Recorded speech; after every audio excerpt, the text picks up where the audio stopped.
Jay, thanks for coming on today. So let's hit this right off the bat. How do you feel C-11 will undermine Canadians and their right to express themselves?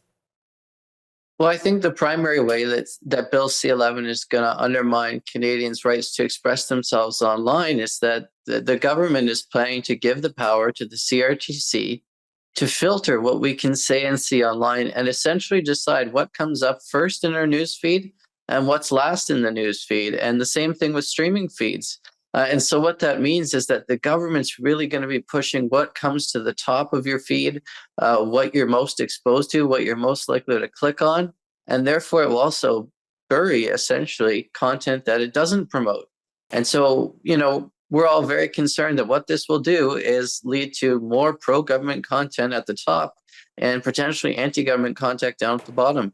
And that piques my interest because, of course, many Canadians who have escaped communist countries, they're accustomed to this kind of government interference in state broadcasters and what the citizens can hear. When you suggest the government can interfere and it sounds like in the algorithms and what we can see, that to me, that sounds it sounds like something from Russia. Is that really something that is at the precipice here in Canada? Unfortunately, it is. I mean, this is a very dangerous bill.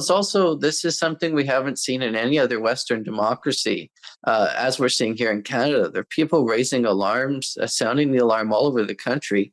And the reason is because the government claims that it's giving all of this new power to the CRTC, but it's just going to instruct the CRTC to only reorder what we're seeing online based on whether or not that content is Canadian or considered to be Canadian. Now, we can talk later about how the government's actually really bad at deciding what is Canadian and what isn't. But the point is they're giving the CRTC the power to reorder what's in our feeds. The government says they're only going to do it for Canadian content, but we all know that there's always mission creep when it comes to government. Right. And if government is giving the CRTC the power to reorder our feeds for any reason, and is just saying, hey, CRTC, for now, just do this based on Canadian content, the power is there, the structure is there for the CRTC to filter our content for any reason. And the only way, supposedly, this is going to be limited to Canadian content is just a little promise from the government saying, well, our instructions will be very specific. But we know that a future government or even this government could change their instructions in the future.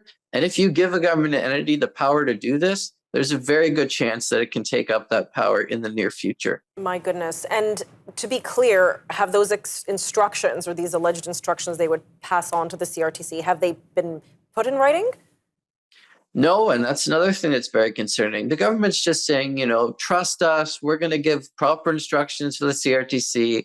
We're going to have very narrow instructions. You really don't have to worry. But when it comes to the government, we do have to worry. We want to see everything in writing. And so one of the really important things that the government should be doing now that they're not is laying out exactly what their instructions to the CRTC will be should this bill pass. Right. And we shouldn't just have to trust them. We should be able to see in writing what those instructions will be, given the vast powers they're planning to give in terms of censorship to the CRTC.